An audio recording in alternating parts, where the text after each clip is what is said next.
Amigos, habíamos visto la vez anterior de que es necesario conocer el credo para poder defender la fe católica. Es obvio. Primero tenemos que saber en qué consiste la fe que decimos profesar, entenderla y recién ahí podemos defenderla. Entonces, siguiendo con lo mismo, es importante recalcar, conocer el credo. Y el credo se contiene en el signo de los apóstoles, o credo corto, que es el que normalmente se reza en la misa, en la misa normal, no solemne. Y el otro es el credo largo que le llama la gente, que es el credo de Nicea-Constantinopla, que en el fondo es un desarrollo más pormenorizado del primero. Pero siempre lo básico está en el credo corto, o signo de los apóstoles, que fue fijado, valga la redundancia, por los mismos apóstoles en el concilio primero de Jerusalén, el primer concilio de Jerusalén, y que es nada menos que inmediatamente después de que baja el Espíritu Santo en forma de lenguas de fuego sobre el Sagrado Colegio Apostólico, o la venida del Santo Paráclito. Bien, entonces los apóstoles, que estaban todos timoratos y medios acobardados con los últimos acontecimientos que habían visto, la muerte nada menos que de nuestro Señor Jesucristo, pero después vieron la resurrección y su admirable ascensión al cielo, así que estaban ya más reconfortados, pero ya con la venida del Espíritu Santo agarraron fuerza de nuevo. Y entonces fijaron el credo, lo básico que consiste la fe. ¿En qué cree un cristiano? Entonces, bueno, ustedes lo pueden encontrar en cualquier texto de catequesis o en cualquier devocionario católico, van a encontrar el credo. Y este credo no ha sido cambiado en los más de 2000 años de existencia de la Iglesia. De hecho, es más antiguo el credo que los evangelios. Los evangelios se escribieron a posterior, el más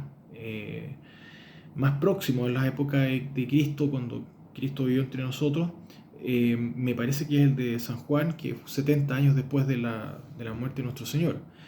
En cambio, el credo fue inmediatamente, es una continuidad histórica porque se hizo en forma oral, se fijó como un rezo que no se cambió, que se mantiene hasta el día de hoy. Y ese rezo, muchos lo saben, pero muchos no, y por tanto lo vamos a repetir.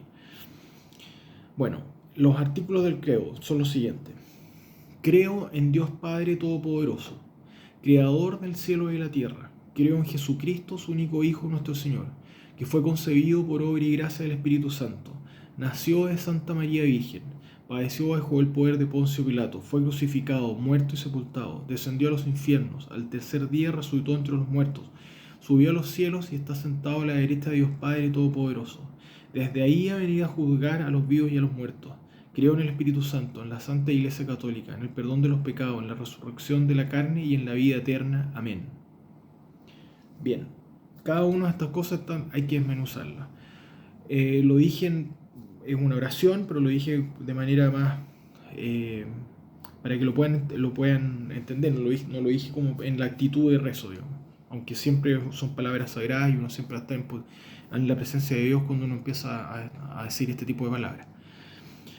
Bueno, lo primero, creo en Dios Padre Todopoderoso.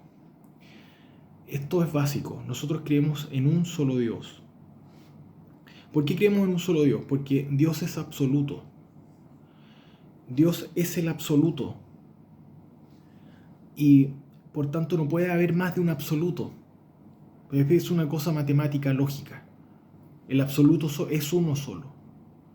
Por ejemplo, cuando los tarados de los físicos teóricos empiezan a hablar de los metaversos, es una soberana huevada porque podrán hablar de todos los metaversos que quieran, pero el universo de la creación como sí misma, como todo, es una sola. No puede haber dos universos porque ya no sería universo. Le pueden poner metaverso, le pueden cambiar los nombres, pero universo no va a ser porque es lo que está diciendo, la unidad, un todo. Entonces, si hablan, no es que hay varios multiversos. Bueno, pero los multiversos de los multiversos y todos los multiversos igual van a formar un conjunto que va a ser el todo. Por tanto, cuando hablamos de Dios, hablamos del absoluto, de la totalidad y el absoluto, del total, del todo, más absoluto. Porque tiene que haber un absoluto. Si no, ¿por qué tiene que haber un absoluto? Porque cualquier conjunto que haya va a ser parte de ese absoluto, por muchos multiversos que quieran agregarle. Siempre va a ser en su conjunto, va a pertenecer al conjunto universo, por decirlo de alguna forma. Es simplemente matemática, y más que matemática es una metamatemática, es lógica. Entonces hay una razón que es metafísica y metamatemática y metafísica, que es la existencia de un absoluto. Y ese absoluto es único, no pueden ser dos, no pueden ser más, uno solo. Es padre. ¿Por qué es padre? ¿Por qué decimos padre? Hoy día lo estaba conversando con mis amigos de vanguardia. Y claro que sí, es padre. Todos decíamos, es masculino. ¿Por qué? Porque es la forma, es espíritu. Y por tanto imprime la forma en la materia, que es pasivo y que es lo que recibe las formas. La materia es la sustancia capaz de recibir todas las formas. Mientras que el espíritu es la forma misma. Que infunde, que conforma, que configura los seres. Entonces, por eso que es padre. Efectivamente es padre. No es madre. Madre es la naturaleza. Por eso se habla de la madre naturaleza y se habla del Padre Dios. Eso es. Entonces, ¿cuál es la diferencia que hay entre un teísta o deísta con un ateo? Ambos, estamos hablando de gente cuerda, digamos, ambos saben que hay un absoluto, pero la diferencia está en que el ateo, vamos primero a ver el ateo, que es más simple. El ateo, para él, el absoluto es la naturaleza, es lo que ve, el aquí y el ahora, que puede medir, pesar, contar, calcular y que es absolutamente concreto. Por eso que es inmanente, porque ve lo inmediato. Por eso es la inmanencia del materialismo. Para él la naturaleza va a ser el absoluto. Por eso hablamos de la madre naturaleza. Podemos decir en forma poética y metafórica, la madre naturaleza. Pero el que es teísta o deísta, que es lo mismo, en realidad yo que sepa no hay una diferencia, pero puede que la haya. Quien cree en Dios, piensa que el absoluto no es lo que vemos, que hay mucho más de lo que vemos, que hay un trasmundo, que hay una trascendencia, que tiene que haber un más allá. Entonces, el teísta va a decir, no es la naturaleza el absoluto. Hay un absoluto más allá de la naturaleza. El absoluto, mejor dicho, el absoluto está mucho más allá de la naturaleza. Es mucho más de lo que nosotros vemos. Y ahí les voy a explicar por qué tienen razón, digamos. Eso es lo primero, entonces. Creemos en un Dios Padre y que es todopoderoso porque es un absoluto y que es creador del cielo y de la tierra. Es decir, creador del mundo material y del mundo espiritual también. Es creador del alma y de la materia. Es creador de los ángeles y es creador de los seres humanos, de los animales, etc. Es creador del cielo y de la tierra. Es creador del mundo metafísico y del mundo físico. Bien, ahora viene por qué tienen razón. ¿Por qué hay un trasmundo? ¿Por qué hay un más allá? ¿Y por qué hay un Dios por sobre la naturaleza? Un Dios que creó la naturaleza. ¿Por qué el absoluto no se agota en la naturaleza, sino que hay un más allá, un Dios? ¿Por qué? Primero, por la cadena causal. Estas son las demostraciones de Santo Tomás de Aquino, o vías para alcanzar a comprender la existencia de Dios, o las 5 tesis o pruebas de la existencia de Dios de Santo Tomás. No las voy a decir con las palabras exactas que usan los filósofos profesionales, digamos, o profesores de filosofía, eh, porque además, porque no podría, no tendría la capacidad dogmática para hacerlo, y dos, porque no tiene mucho sentido. Es mejor, se los voy a explicar de una manera bien didáctica. Ya, primero, la cadena causal, ahí les voy a explicar cada una. Cadena causal. Segundo, la existencia de las causas finales. Tercero, la escala de perfección de los seres. Cuarto, la perfección de la naturaleza. Y cinco, la prueba histórica. Vamos a desarrollar cada uno de estos puntos. Primero, la cadena causal. Les explico. A diario nosotros vemos, la experiencia nos indica, y la razón y la experiencia, de que las cosas tienen una causa y tienen un efecto. Cuando yo lanzo una bolita, la bolita va a girar y va a golpear otra bolita, y esa bolita va a girar y va a golpear otra cosa, o qué sé yo. Va a haber una cadena causal. Todas las cosas tienen una cadena causal. El huevo y la gallina. ¿Qué fue primero? ¿El huevo o la gallina? Con eso empiezas a dar vuelta, porque eso es te dicen que es una prueba diabólica. Una exigencia, te piden una prueba diabólica. Entonces esa prueba diabólica, ¿qué es primero, el gallo o la gallina? Porque si no estaba el gallo, no estaba la gallina, entonces no nace el huevo, y si no estaba el huevo, no nace la gallina. Bueno, pero resulta ser que esa cadena causal, entonces, ¿qué es lo que el problema del huevo y la gallina lo refleja bastante bien? ¿Por qué? Porque la cadena causal ocurre lo siguiente, y fíjense bien lo que les voy a decir. En la cadena causal podemos pensar lógicamente, metamatemáticamente podemos pensar de que la cadena causal hacia el futuro, ¿qué significa? Hacia el futuro, una cadena causal hacia el futuro.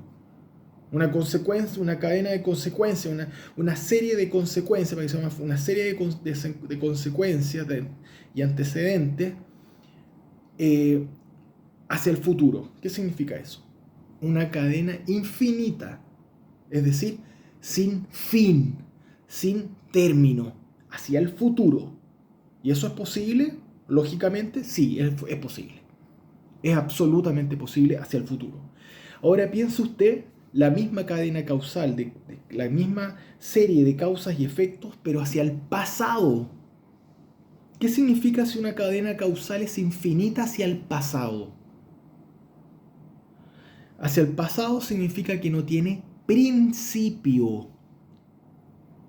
Y si no tiene principio, la cadena causal no tiene principio, significaría que no tuvo comienzo, y si no tuvo comienzo, nunca ha empezado, y si nunca ha empezado, nunca ha existido. Por eso que la cadena causal no puede ser infinita hacia el pasado. Tiene que haber, por consiguiente, por lógica consecuencia, por metamatemática, por lógica, tiene que existir una causa no causada. Una causa que es causa en sí mismo. Causa suficiente y causa no causada absoluta. Por eso no puede haber una cadena causal infinita hacia el pasado. Porque tiene entonces que haber un comienzo. Esa es de esto es una de las más fuertes razones para creer en la existencia de Dios. Segundo, existen causas finales. Lo vemos a diario en la naturaleza y sobre todo en la biología. En la física de los minerales, digamos, en el reino mineral no es tan así. Pero en el reino animal, el reino vegetal, es absoluto. El ojo es para mirar. Los órganos están dispuestos, tienen una configuración, tienen una disposición para. Los órganos tienen una disposición para algo. Tienen una razón de ser. Tienen una causa final. Y por tanto, si tienen una causa final, están dirigidos por lo único que puede generar una causa final. Lo único que genera una causa final es una inteligencia que determina esa causa final. Sin inteligencia, sin un espíritu que finalistamente determine las cosas, no hay causas finales. En el azar no hay causas finales. La causa final siempre indica una inteligencia que dirige el movimiento hacia un fin. Si no, no hay causa final. Y las causas finales las vemos absolutamente en la naturaleza. Tercero, vemos que hay una escala de perfección en los seres. ¿Qué significa esto? Bueno, está el reino, por ejemplo, el reino mineral, el reino vegetal, el reino animal, y están los seres humanos. Y si somos creyentes, sabemos que también están los ángeles. Sabemos que hay santos, por ejemplo, que hay seres humanos excepcionalmente bondadosos, buenos, virtuosos, y hay otros que son unas ratas, unos miserables, unos canallas, unos pervertidos, qué sé yo. Entonces hay una escala de perfección, no todo es igual, no todo tiene el mismo valor. Y si hay una escala de perfección, esa escala de perfección, también por lógica matemática, exige que haya un máximo. En algún minuto hay un máximo, que es lo mejor. Sabemos que hay cosas que son mejores que otras. Hay una escala de perfección en aquello. Entonces tiene que haber un final. No puede ser infinito. No hay algo de lo más perfecto. Sí, hasta que llega un punto en que es el absoluto. Volvemos a lo mismo, es el absoluto. Tiene que haber un absoluto y tiene que haber un absoluto de perfección. Después viene la prueba que se llama la admiración, la perfección de la naturaleza. La naturaleza tiene un perfecto equilibrio. Podemos decir, un científico ateo podría decir, oye, pero por ejemplo, voy a dar un ejemplo. Hay rasgos de bestialismo, por ejemplo, de vestigios bestiales. Por ejemplo, el apéndice. ¿Para qué sirve el apéndice? Eso no tiene ninguna perfección, es un accidente del apéndice. ¿Por qué existe el apéndice? Bueno, sí, puede ser un rasgo que no sabemos exactamente para qué sirve, pero en términos generales hay una total perfección de los seres naturales y tienden a una perfecta armonía, perfecto equilibrio. Hay un equilibrio perfecto en la naturaleza, eso sí que lo hay, efectivamente. Por ejemplo, los ecosistemas, la perfección de los organismos, y volvemos entonces con lo de la causa final.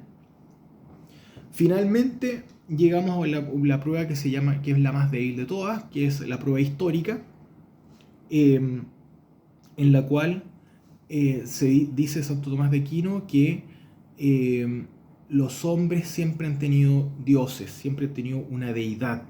Todas las culturas han tenido algún tipo de deidad.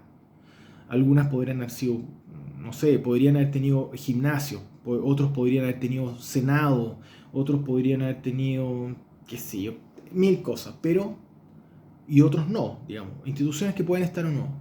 Pero una institución que siempre está en toda comunidad humana es la deidad, la divinidad, el dirigirse a un ser superior. Entiendo que es la más débil de todas, porque podríamos estar equivocados los seres humanos, pero efectivamente es una de las pruebas de existencia de Dios, es la prueba histórica. Siempre ha habido un culto a la divinidad. Y sin querer, superar a Tomás de Aquino, a Santo Tomás de Aquino, me atrevo a agregar otra que es de mi propia reflexión, que es con relación a la entropía. Una cosa muy de nuestra época científica, la entropía. Los seres materiales tienden, la materia, la física sabemos que tiende al desorden, no tiende al orden. Si usted toma un puñado de piedras y las tira al azar, ese azar va a tender al desorden más absoluto. Si usted se pone a tirar en el patio de su casa a tirar cosas al azar, a la basura, qué sé yo, se va a llenar un desorden horrible. No va a dar como origen a algo majestuoso y perfecto. El orden necesita de una fuerza ordenadora, porque las cosas naturales por sí mismas, las cosas inertes por sí mismas, solamente tienden al desorden. No se ordenan por sí mismas, no tienden a ordenarse.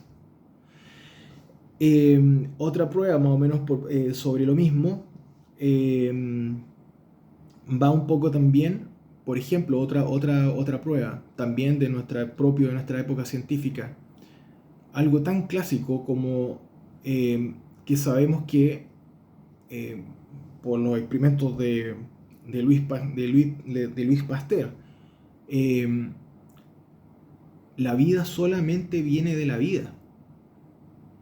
Eh, la, si, la teoría medieval de la generación espontánea, habían toda una serie de experimentos que decían que si usted mezclaba, por ejemplo, calcetines sucios en un barril, iban a aparecer espontáneamente ratones.